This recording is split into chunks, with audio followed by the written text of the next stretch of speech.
Another long way round TV show.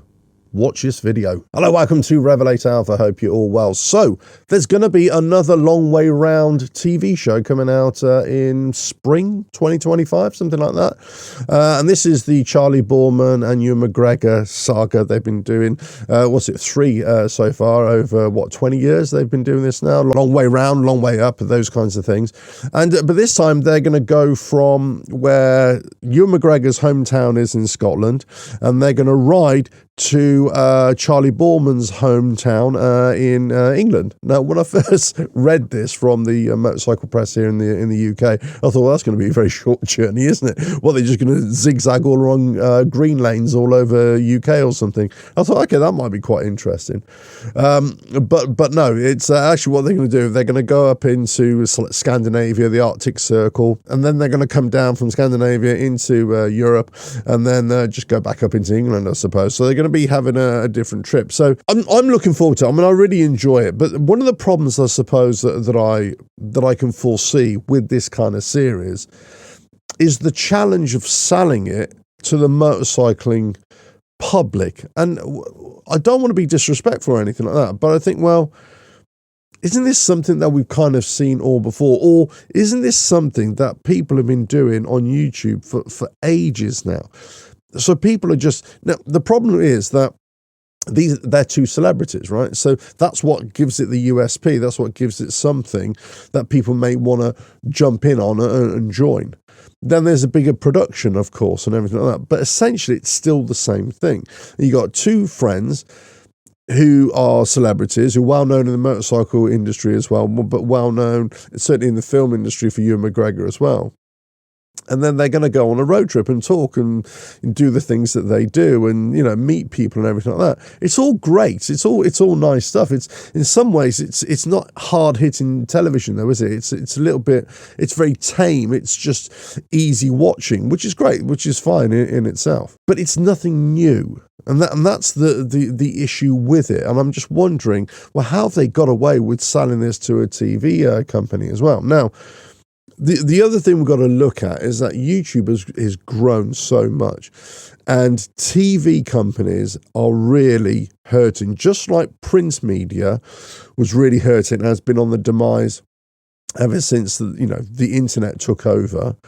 Now YouTube and things like YouTube and Netflix and everything like that, where people just binge watching stuff and just watching content at their leisure. Now all of a sudden you're getting TV companies who are probably making content or making TV shows that 15, 20 years ago, that idea wouldn't work again. It wouldn't be able to, they wouldn't be able to sell it. They wouldn't be able to justify putting this on again. So my point is, let's say YouTube didn't exist and then Charley Boorman and Ewan McGregor were going to do the show again. It may or may not see the light of day on TV, because people are thinking, well, who cares, right?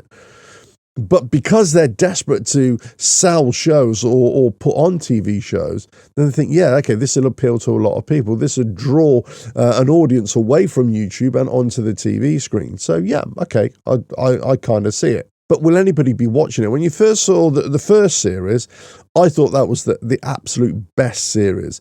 The second series, when we went down to Africa, long way down, I thought it was okay, but there was just something not quite right with it. It seems as if it skipped quite a little bit, and that you didn't get a full feeling of the journey as well. And I think the dynamics between the two didn't quite work. The long way up, where they took the electric bikes from Harley Davidson, the Livewires, and they took those up to the United States. Again, I was quite critical of that when I first saw it, because I thought it's not on 2 electric bikes from Harley Davidson. If it wasn't for the other company there who were putting on all the electric stations, and they had a battery charging vehicle behind them as well, that probably wouldn't have been possible. So yeah, it was kind of TV land, but look, they still did it, and they still had to charge it along the way and everything.